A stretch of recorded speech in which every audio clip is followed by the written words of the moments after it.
Bangladesh is the only country with an Islamic majority whose president is a woman. Her name is Sheikh Hasina, and this is not a little example. We're talking about the third biggest Muslim country with more than 160 million inhabitants. This is surprising given that in this country, only 1 out of every 3 citizens has a bank account. So Bangladesh is one of the fastest growing economies of the last few years. They have reduced poverty faster than anyone else, and they are also the world's second largest textile manufacturer, only surpassed by China. But despite all of that, most of the Bangladeshi people still keep their money at home. So now you might be wondering, well, why is this? What exactly is going on in Bangladesh that causes people not to trust the banks? Well, the answer to this, it's religion. According to Islam, lending money with interest is a sin, and 90% of the Bangladeshi people are Muslim. But wait just a minute here, because they are changing. In the last few decades, Muslim countries have created a system that allows saving and lending money, which also meets their Islamic principles. Yes, dear viewer, we are talking, of course, about Islamic banking, a phenomenon that is becoming more and more important in Bangladesh. And you might think that this is great news for the government of Sheikh Hasina, right? Well, in fact, the opposite is actually true. So now the question becomes, why does the government of Bangladesh distrust Islamic banking? And more importantly, what role might Islamic banking have in the future of Bangladesh? Well, today we're going to answer those questions, but before we do, let's answer the most important question of all.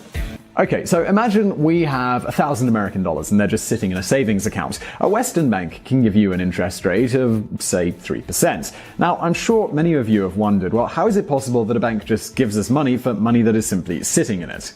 Where's the profit here? Well, the truth is that $1,000, it's not just staying in the bank's safe. Instead, they use that money to lend to companies and individuals. Those loans, they simply have a higher interest rate, so the bank makes money and gives us a little share of that profit. This is the basic mechanism of the entire system of Western banking.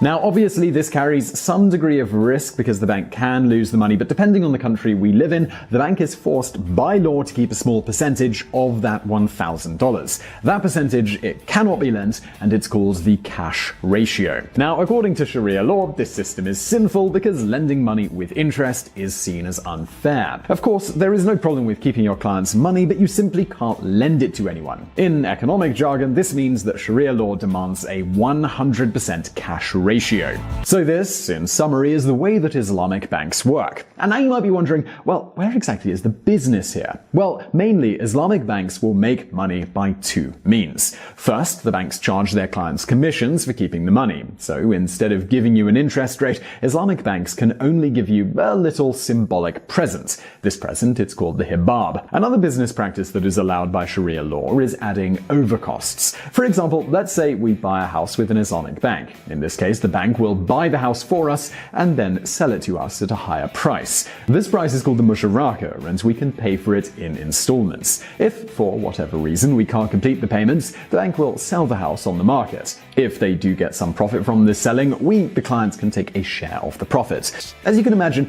these banks are becoming really successful in several Muslim countries. But, well, in Bangladesh, they are absolutely kicking ass. Today, there are already 8 banks of this kind in Bangladesh. Even Western banks like Citi are starting to offer Islamic banking services for those who demand them. In a country where bribes are a thing everywhere, Islamic banks are famous for their transparency and good practices. Islamic banks, for instance, are famous for having nothing to do with the Bangladeshi government. So if you want to get a loan from an Islamic bank, you have to demonstrate that you are a reliable client willing to pay back your debts. So now you might wonder, what is wrong with the Islamic banks and the government? Well, Sheikh Hasina claims that they are financing terrorism. Islamic terrorism is becoming a real threat to the country, and many people think some of these banks might be financing terrorist groups. However, there are several reasons that make us believe that at the end of the day, this is nothing but a power struggle. Sheikh Hasina loves to take things under her control, and the fact that the biggest bank in the country sympathizes with the proposals of the opposition party certainly does not help. This is not the first time that Sheikh Hasina has tried to control the financial industry in her country. Meanwhile, those Saudi and Kuwaiti hedge funds that created the bank 35 years ago are now taking back their money. They simply don't think it is safe anymore.